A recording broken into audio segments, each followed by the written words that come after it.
esse trabalho aqui ele foi desenvolvido assim, né, a partir de um layout que eu já tinha feito, um trabalho que eu fiz no bairro Santa Teresa. E na hora que a gente recebeu assim, essa proposta de fazer um trabalho que representasse a cena de BH, eu pensei na ideia da música, né, dos bares, dos choros que acontecem nesses bares, e um pouco na ideia do futebol indiretamente, né? Então, a ideia foi de fazer uma roda de samba onde tinham essa comunhão, né, essa união dos 4 times e de uma forma musical, né, representando o bairro da Santa Teresa, o chorinho que acontece lá, o samba, essa cena boêmia de Belo Horizonte. Eu fui convidado aí pelo Museu de Rua aí para estar fazendo um trampo e nesse trampo eu poderia estar homenageando alguém da cidade, de Belo Horizonte. E eu, como eu gosto muito de letras, eu resolvi estar homenageando o Celton. Para quem não conhece, ele é conhecido aí como Leia Celton, que é um senhor que fica no sinal com a moto dele, segurando um cartaz escrito Leia Minhas Revistinhas e tal. Ele é quadrinista e é um artista independente de Belo Horizonte. E pelas minhas pesquisas, aí, ele é a primeira pessoa que fez um rabisco na cidade de Belo Horizonte. E isso aí me deixou mais fã dele ainda. E pelo trampo dele também, né? Independente, faz as revistinhas dele, vende aí por conta própria e tal. Boto maior fé nele. Achei ele uma lenda de Belo Horizonte e por isso que eu resolvi homenagear ele. Nesse trampo dessa edição do Museu de Rua, eu quis colar junto com o Goma, que ele fez uma homenagem ao Celton, que é um artista marginal da cidade. E aí eu quis colar junto, trazendo o Pierre Souza, que ganhou o último slam internacional representando Minas Gerais na França. E é um cara que ele vem batalhando em vários slams e tem uma projeção muito grande dentro da cultura marginal de Belo Horizonte e que tem que ser reconhecido. Junto com ele, a gente traz vários nomes como o Slam Resistência, o Slam das Manas, o Sarau Comum, vários movimentos de contracultura em Belo Horizonte que são efervescentes aqui e que tem pouco reconhecimento. Então eu trouxe o Pierre para representar isso que eu me identifico dentro dessa cultura urbana, né? De artistas que fazem a ocupação dos espaços urbanos e que estão sempre na cidade dialogando com a cidade e a arte ao mesmo tempo. Quando eu soube, na verdade, que o tema seria Belo Horizonte, logo de cara eu tive a ideia de fazer sobre a Pampulha, porque é a região que eu tenho mais vivência, né? Que eu mais frequento, eu sempre morei perto da Pampulha. Então é uma região que faz parte do meu dia a dia e que é um cartão postal de Belo Horizonte. Acho que foi bem direta essa escolha, assim, foi bem simples nesse sentido. E aí eu quis retratar alguns animais que moram lá, né, a fauna e a flora daquele lugar. Então eu busquei criar uma atmosfera que fosse bem específica daquela região, tanto a questão das folhas das palmeiras, dos tucanos nas folhas das palmeiras, né, que eles frequentam, é comum do habitat deles. As garças cinzas, que não são tão comuns na Pampulha, mas são visitantes ilustres. Enfim, toda essa atmosfera da Pampulha, é isso que meu trabalho representa. Salve galera, essa pintura aqui faz parte do Museu de Rua, Artes Urbanas, projeto realizado pelo Museu de Rua, patrocinado pela Prefeitura de Belo Horizonte através da Belotur. A gente agradece muito esse incentivo, mas a gente não podia deixar de reverenciar algumas das pessoas que permitiram que a gente estivesse aqui sendo apoiado, sem se preocupar em ser preso ou com preconceito.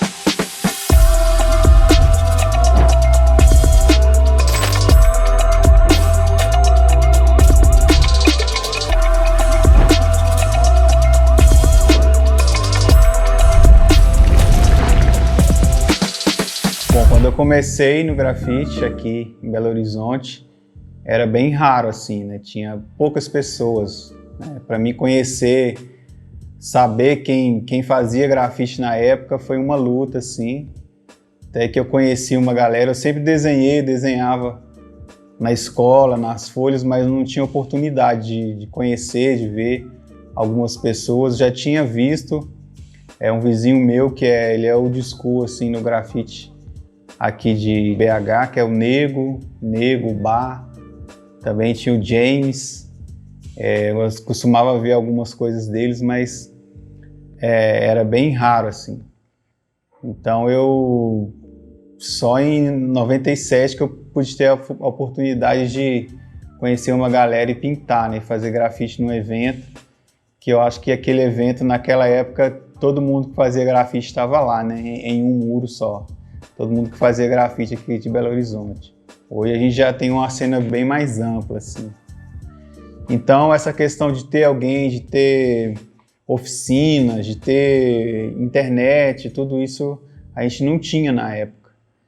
Então foi uma época mais difícil, mas uma época muito gostosa também. Uma época de muito amor, assim. Eu acho que tinha mais amor ainda porque a gente não fazia assim, preocupado em divulgar na internet, divulgar em algum lugar. A gente fazia porque a gente gostava mesmo de fazer. Muitos dos grafites a gente não tem nem foto, né? A gente simplesmente gostava do momento, né? Que é bem diferente de hoje, assim. Bem no início, assim, o pessoal que me marcou muito, que era da região do Barreiro mesmo, era a Virus Crew, que era uma crew muito forte lá, o pessoal pintava muito lá, assim, eles eram bem regionais mesmo, sabe? Você via até trabalhos deles pro centro, mas era um pessoal que pintava muito lá, e eu acho que isso é muito importante no grafite, você pintar muito na sua regional, na sua região, que vem muito da cultura do stick, que é uma das coisas do grafite, né, que é você chega num bairro de um grafiteiro, você vê que tem muito stick daquilo. Então, você vê que a pessoa é da região. E eu acho que a Virus Crew já era uma crew muito forte.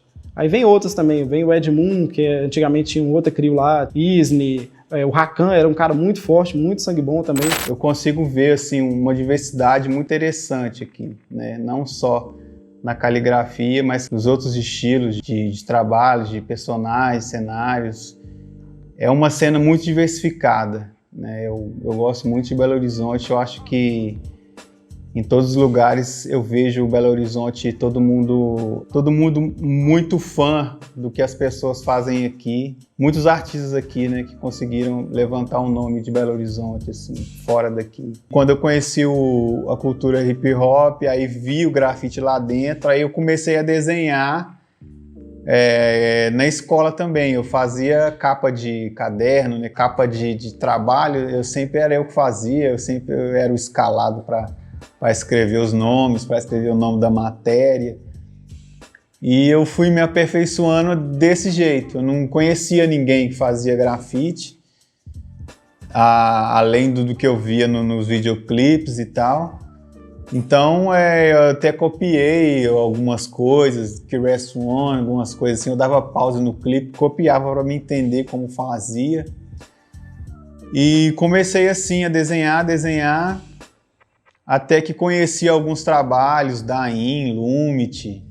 Foi um vídeo da FX Crew que eu assisti e vi essa galera assim, e eu fiquei apaixonado assim, com esse estilo de pintura de grafite, que é o grafite 3D. Então eu comecei a querer entender como era feito, né? Eu custei para entender que era só luz e sombra, porque era tudo muito sozinho, né? Que a gente tinha que aprender. Então, aos poucos, observando, né? Aí já tinha uma galera aqui em Belo Horizonte, que era o Ceres, o Hyper, o Rei também, o Nado. Eram todos os caras que já faziam 3D também. Então eu comecei a observar muito esses caras assim e tentando fazer na marra, né? Aos poucos eu ia entendendo que não tinha contorno, que não tinha algumas coisas assim, e aos poucos eu pude começar a desenvolver o meu próprio estilo, assim, né? Dentro do 3D.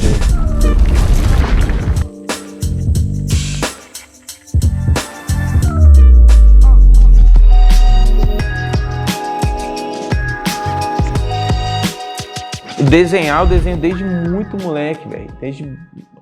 Era meu passatempo predileto, era desenhar.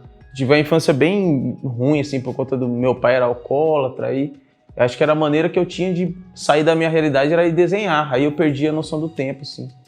Mas quando eu me vi como artista, quando eu me entendi como artista mesmo, eu acho que foi nos primeiros contatos com o grafite, assim, que eu comecei a entender o grafite e a necessidade de arte de uma outra maneira, assim. Então, a minha impressão quanto à cena do grafite de BH, a primeira vez que eu vim pra cá foi num carnaval E foi o melhor carnaval que eu já tive na minha vida. Na real, eu detesto carnaval, não gosto, mas eu vim pra cá, pintei. Nossa, pintei muito. E o primeiro contato que eu tive foi esse, com a cena real de BH, né? E eu já achei sensacional, assim. Acostumado com São Paulo, inclusive foi uma das primeiras vezes que eu saí do meu estado, foi para vir para cá. Primeira vez que eu saí do meu estado, eu vim para BH. Então era tudo muito novo, assim. E aí a gente acostumado com São Paulo, tudo demais, assim. Falei, pô, a cena de BH é uma cena sensacional, velho. Eu sempre, desde quando eu comecei a fazer grafite, o que me chamou muita atenção de imediato foi as letras. Então, tag e os style, os pieces da galera mesmo. Então, quando eu vim pra cá, eu acostumado com a letra dos amigos de São Paulo, a galera que saía nas revistas e tal. Aí via a letra, por exemplo, do Rizzi e do Rakan. O Rakan nem pinta mais, mas o Rizzi continua pintando. A letra dos caras era sensacional, velho. Falei, pô, mano, que animal. Aí eu voltei pra São Paulo com uma ideia muito louca, assim. A cena de grafite de BH é muito foda. E aí eu continuei vindo pra cá algumas vezes. E todas as vezes que eu vinha pra cá, era um pedaço diferente que eu conhecia da cena. Então eu sempre achei a cena de BH, num contexto geral, muito foda mesmo. Assim. E pra mim é uma satisfação muito grande poder participar disso e contribuir da maneira que eu posso. Né? E eu vim do piche. Eu não vim do grafite, basicamente. Eu vim da pichação. Os artistas que mais me marcou, assim, que é referência pra mim, em Venda Nova, e foi o Seres e foi o Nado. A partir deles foi onde eu comecei minha trajetória no grafite. Isso foi no final do ano de 2000. Eu peguei eles como referência. Eu comecei na arte já fazendo bombe, na época era Tetroap, não era bombe. E em sequência já emendei na arte 3D, que era a arte que o Seres e que o Nado fazia. Então eu tomei como referência os trampos deles. E a partir daí, em 2001 eu já estava trampando na rua. Como eu reconheci como artista, foi a partir do dia que eu comecei a ilustrar para o Jornal Super, daqui de Belo Horizonte. E quando eu comecei a ser reconhecido pela galera, comecei a ser conhecido. E foi até também nas minhas produções das minhas revistas de grafite, né, nessa época. E foi onde eu ganhei mais experiência também. É muito difícil a gente ter esse rótulo, né, de artista ou não artista. Acho que o mais importante é fazer, né? O Chia Graffiti Fest surgiu primeiramente, uma intenção minha, né, de ter um grande evento aqui em Minas, em Belo Horizonte especificamente, que a gente tinha uma ausência de um evento que reunisse a galera de outros estados, um evento focado no grafite, para a galera do grafite. E foi uma forma meio que de devolver também, né? O grafite me deu tanta coisa, me ajudou tanto na construção da minha personalidade, na construção da minha vida em si, e eu precisava devolver aquilo de alguma forma. E aí eu pensei nisso, corri atrás, comecei a pensar em formas de fazer o evento, e foi tudo na raça mesmo. O evento até hoje é 100% independente, ele não tem nenhum apoio governamental nem privado, a gente faz tudo do nosso bolso praticamente para fazer o evento acontecer. A gente faz uma inscrição para a galera de todos os estados. A gente já teve 4 edições do evento, passando pelo evento mais de 500 artistas de quase todos os estados do Brasil. E é uma realização assim, mais que só gratidão mesmo, sabe? De devolver mesmo alguma coisa para essa cena.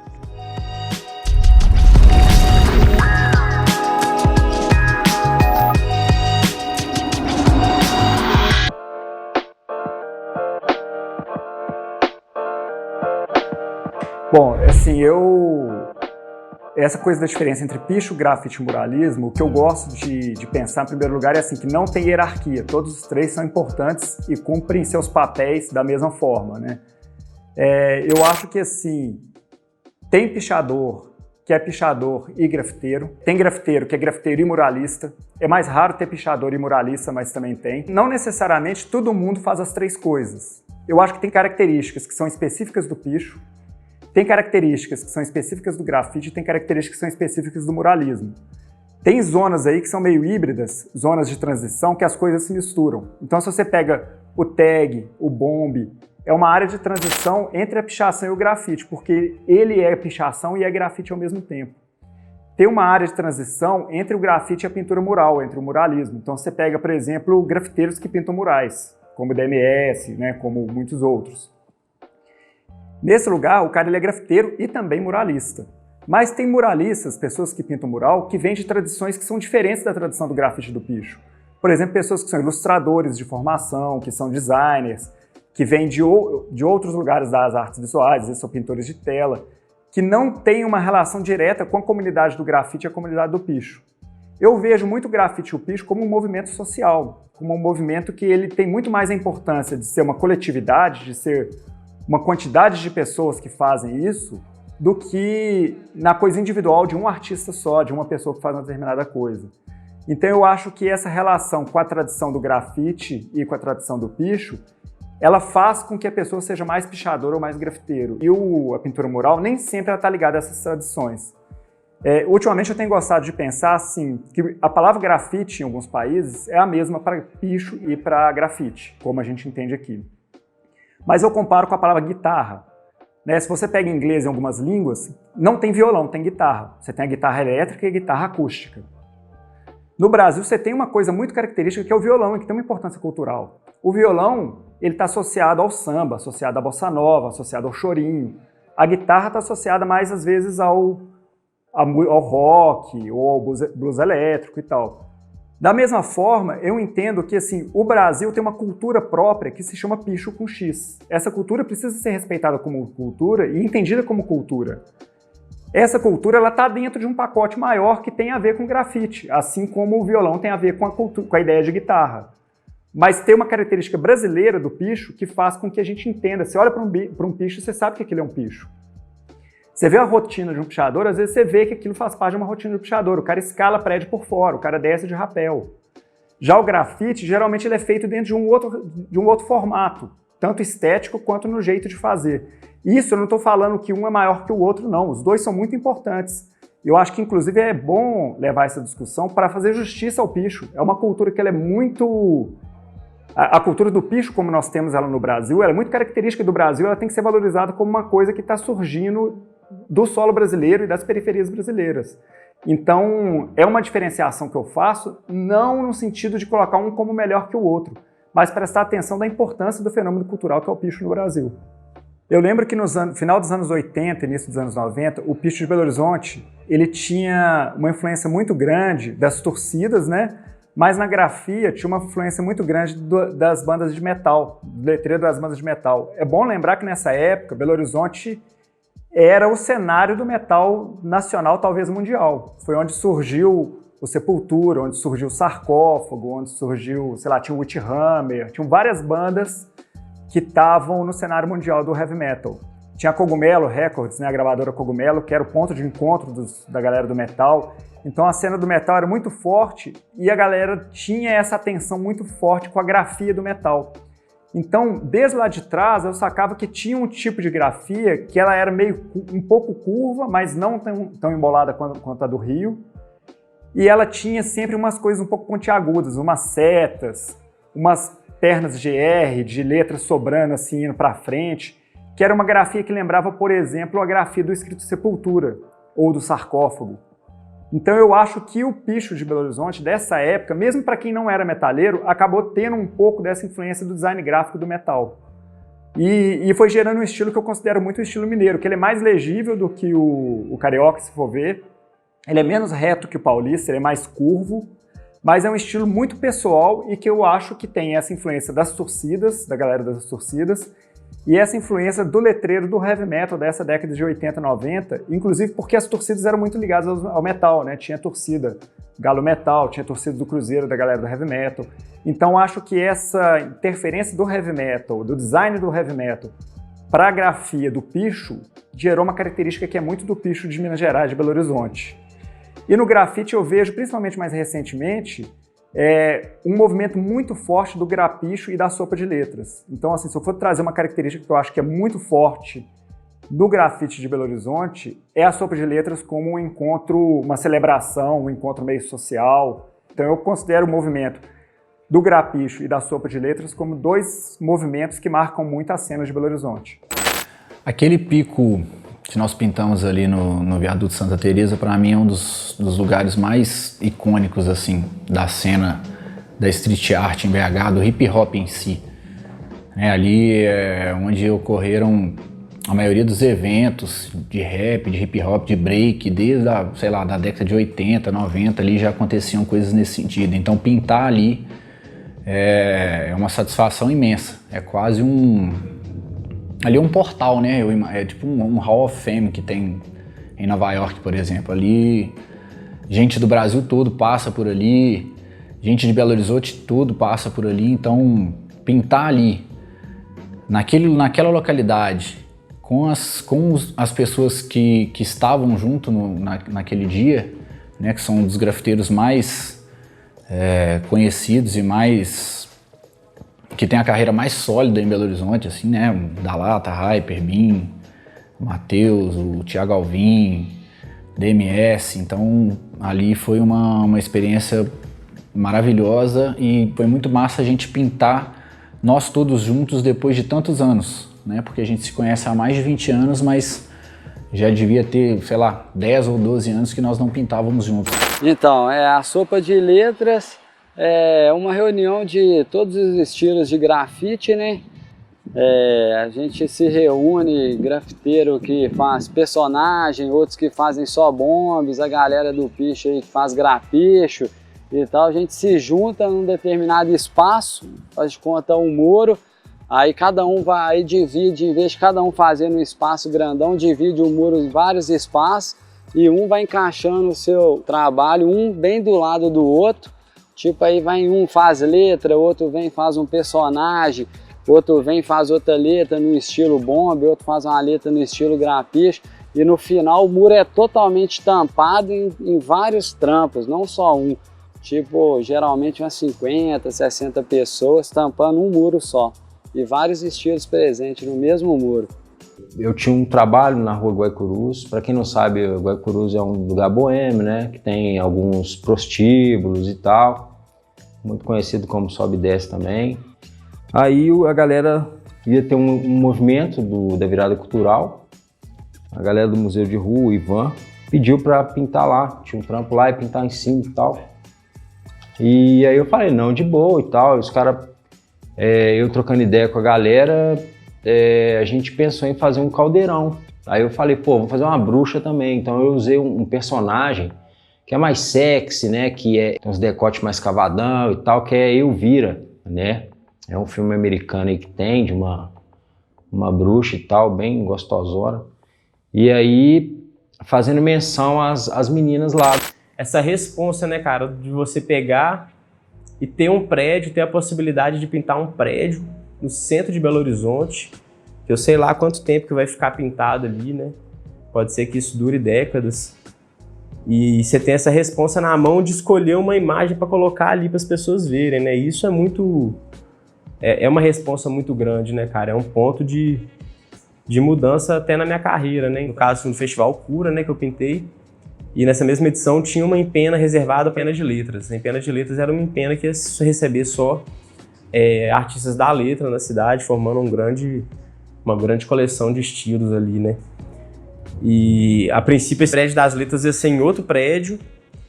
E aí eu tive a ideia de convidar eles para colarem nessa segunda torre, assim. Porque eu achei que tinha a ver, eu achei que a letra sempre foi uma coisa que me chamou muito no grafite, eu sempre fui muito ligado na letra. E ter essa possibilidade de ter a empena de letra do lado da minha era interessante, que me servia até como um start para eu começar a pensar no que eu ia pintar, assim. Então eu convidei, na época quem estava fazendo a curadoria dessa empena de letras era o Surto e a Anica. Então conversei com eles, ofereci essa segunda torre para eles pintarem, eles acharam ótimo. E aí eu comecei a pensar, então, pô, eu olhei para aquela composição vertical, cara, aquela coisa difícil assim de você compor uma imagem nela, eu fiquei fritando o que eu ia colocar ali. E aí um dia eu pensei, falei, pô, velho, só um jeguerê que vai caber ali, tipo, na vertical certinho.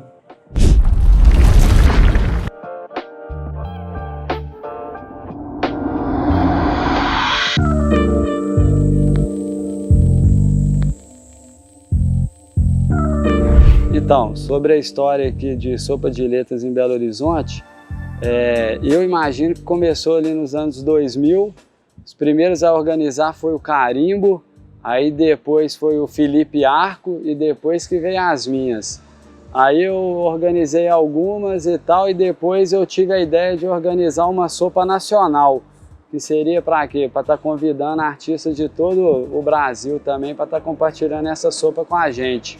Aí nós fizemos uma lá no bairro Serra, lá no alto mesmo do aglomerado, no Mirante lá lindo, e reuniu mais de 100 artistas e veio a galera do Brasil inteiro, faltou poucos estados, acredito mesmo, alguns aí por causa de condições, ou trabalho, estudo e tal, não pôde vir.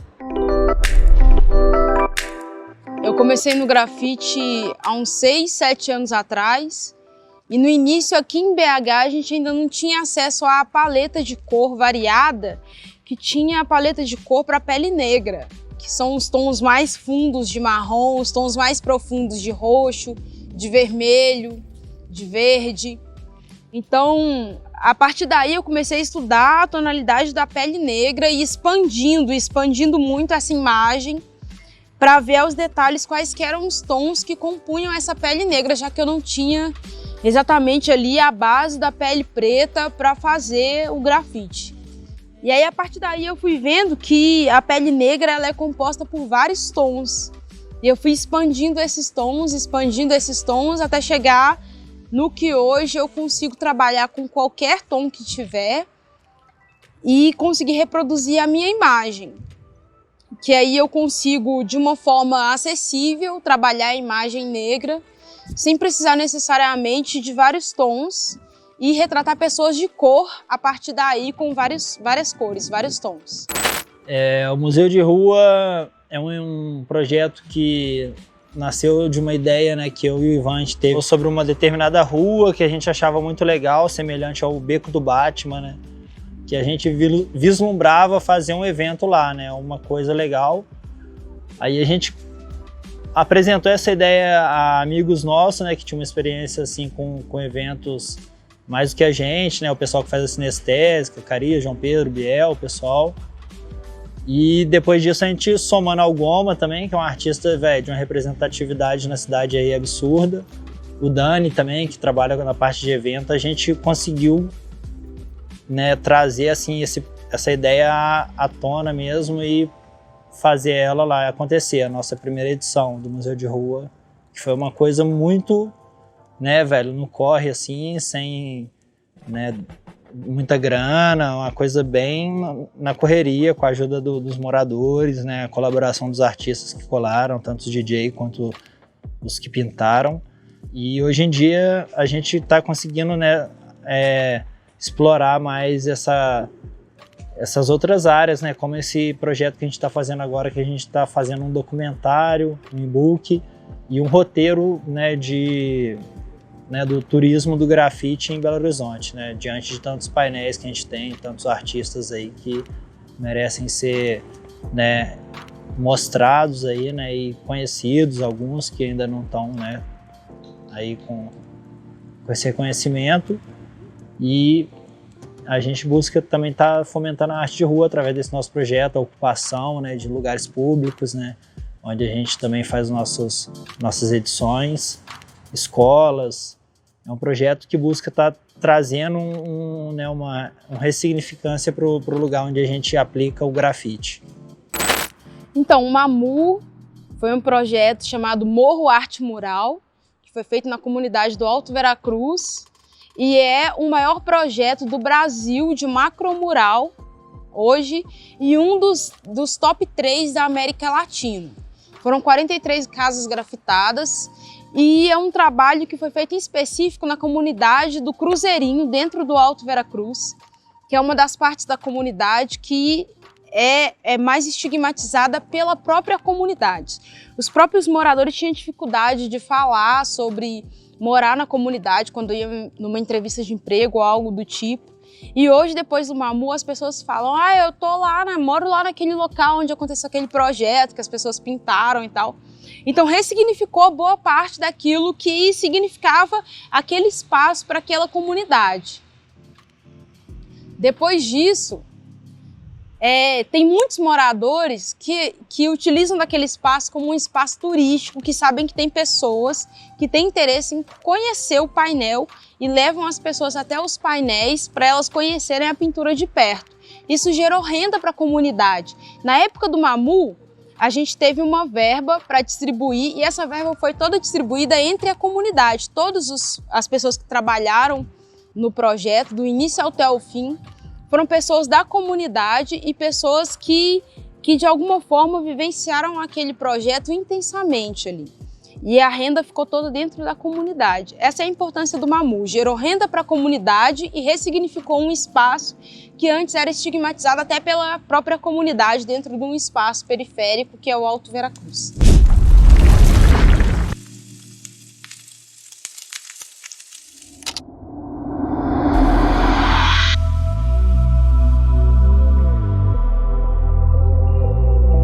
O Pesce nasceu numa mesa de bar, praga. Na realidade, basicamente num restaurante italiano. Então, a gente já vinha fazendo alguns trabalhos juntos, antecedendo um pouquinho, né? Eu lembro que o Fred tinha falado comigo sobre uma oficina de grafite na Pedreira e que a galera de lá estava colando. Então, coincidentemente, já tinha os amigos já envolvidos. A gente começou a trampar na rua, fazer alguns trabalhos comercial e aí a gente resolveu. Lembro que a galera sentou, no dia era Fred, o Bob, o Éder, o Piero e o JC. Né, já tinha uma conversa andando já e os caras bateram o martelo e falaram assim, vamos criar a Rupes. E aí a partir disso a gente nunca mais parou, cara. E pra gente assim é uma outra família. A gente tem nossos compromissos, nossas prioridades, nossas famílias, mas a Rupestre é uma família muito grande, muito forte. A gente não quer louros, a gente não quer nada dessas coisas materiais. O que a gente trabalha é pelo imaterial. Eu acho que é por isso que a gente está junto até hoje, por isso que a gente está vivo até hoje, né? Independente do que aconteça na cidade, né? A gente está sempre presente. E é isso, cara. O Rupestre Crio para nós é família. Quando eu comecei, realmente foi sem a menor pretensão, assim. Eu queria fazer algo que tivesse a minha cara, então desde sempre eu fiz o bolinho e eu queria só espalhar e eu queria que as pessoas tivessem uma reação com ele, igual eu tinha com os outros grafites que eu via, que era de ver e pensar, nossa, quem que faz? Por que essa pessoa escolheu esse lugar? Será que ela passa sempre aqui? Essas coisas. E aí depois fazer um prédio e poder colocar o meu trabalho lá foi muito legal, principalmente porque era na Lagoinha, que é uma região que eu amo e que eu comecei pintando muito lá. Então eu quis colocar no prédio algo que fosse bem representativo, bem simbólico, assim. O desenho lá do prédio é um bolinho abrindo um pote com vários bolinhos voando, assim. E era meio a ideia do que eu queria, assim, no começo, sabe? De como se eu tivesse abrido a tampa ali do pote e os bolinhos ganharam vida e foram por aí. Então foi muito emocionante essa época que eu pintei lá. Foi bem nos 10 anos que eu estava fazendo, comemorando os 10 anos de pintura. Então é um dos trabalhos que eu mais gosto do prédio. Todo artista, assim, ele compõe sua obra com referências, né? Isso aí, seja referências na arte, na música, na literatura e assim vai. Então, assim, eu venho do bairro Nacional, então, assim, o Nacional ele tinha um ponto na rodoviária que era tipo uma referência. Então, nesse trajeto, as minhas pessoas que eu sempre admirava eram quem? Irone, que é o um amigo que foi uma das minhas referências também, era o Fila GPE, ele veio do Picho, foi uma das minhas influências no grafite. Eu via obras do Carimbo, Rolê, então eram os artistas que estavam nesse trajeto ali. Então, e o fim era a Lagoinha, o centro, né?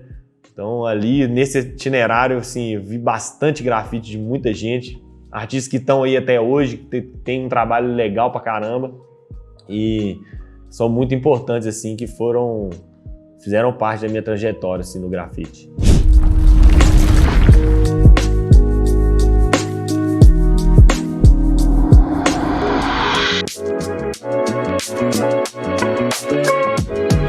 Então, tem um trabalho meu na Pedro I ali, foi um evento de grafite, assim, muito bacana. Foi uma parceria da Prefeitura de BH com o Museu da Pampulha, né?